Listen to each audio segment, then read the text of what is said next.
আমি নিজে যাবো।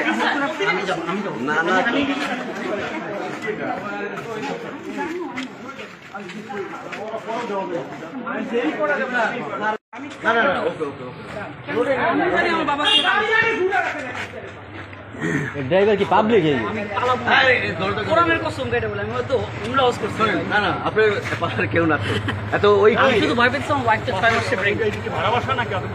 না না না না, না না, এটা আমাদেরই বাসা, আমার চাচা, আমার আপন দাদার বাসা। ওইটাই দাদার বাসায় আসছে কবর জিয়ারত করতে। হ্যাঁ হ্যাঁ, ঠিক আছে, যে আব্বা এই অবস্থা, যে কবর জিয়ারত করি। না ওটা আমি সবই জানি। আমি কেমন ছিল এটা এটা তো মাসুম স্যার আছে, মাসুম স্যার সবাই, ওই যে মাসুম স্যার আসি আসি। আপনার ওয়ালেট সাথে যায় লোকটা পরে মরে গেলে আমি তো সেটাই ওয়ালেটটা আমার ওয়াইফকে দিলে এটা বেক।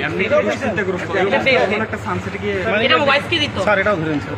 না আপনার ভাই আমার বেক। হ্যাঁ ওয়ালেট আর আমার বেকটা প্লিজ। হ্যাঁ দিয়ে দেব দিয়ে দেব। আপনার ভাই দিয়ে দেব। এটা নাও। তোরা আগে দেখো ভাইয়া, এদিকে আসো। কে আছে নিয়ে যাক। এই পার এটা নাও। এদিকে আসো। বুঝাই দিতে যথেষ্ট ভিডিও সব বুঝাই দেন। এই এটা উল্টা দেন। আমি শুরু করে দিচ্ছি। হ্যাঁ আমি বিদায় নিয়ে যাই। না ও স্যার ডাগান স্যার। একটু হ্যারে ধরে, আপনি তো বুঝেন এগুলো। আমি ডিবিতে যাচ্ছি না, আমরা কোথায় যাচ্ছি? ডিবিতে একটু বলেন। আমরা কি একজন সাথে যেতে পারি? না না না, অন্য গাড়ি নিয়ে একটু সাথে একজন প্লিজ না। অন্য গাড়ি নিয়ে আসো। ওখানে কি আছে? একজন আছে। আর ভাইয়ের নামটা একটু কাইন্ডলি যদি বলতেন। এ আগে ওই পাশে একজন না।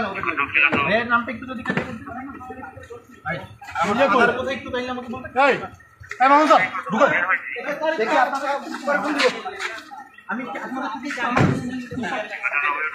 আমাদের সাথে নিয়ে আমি অফিসের সামনে যাই, আমি চলে যাই। প্লিজ এটা আমার আমাকে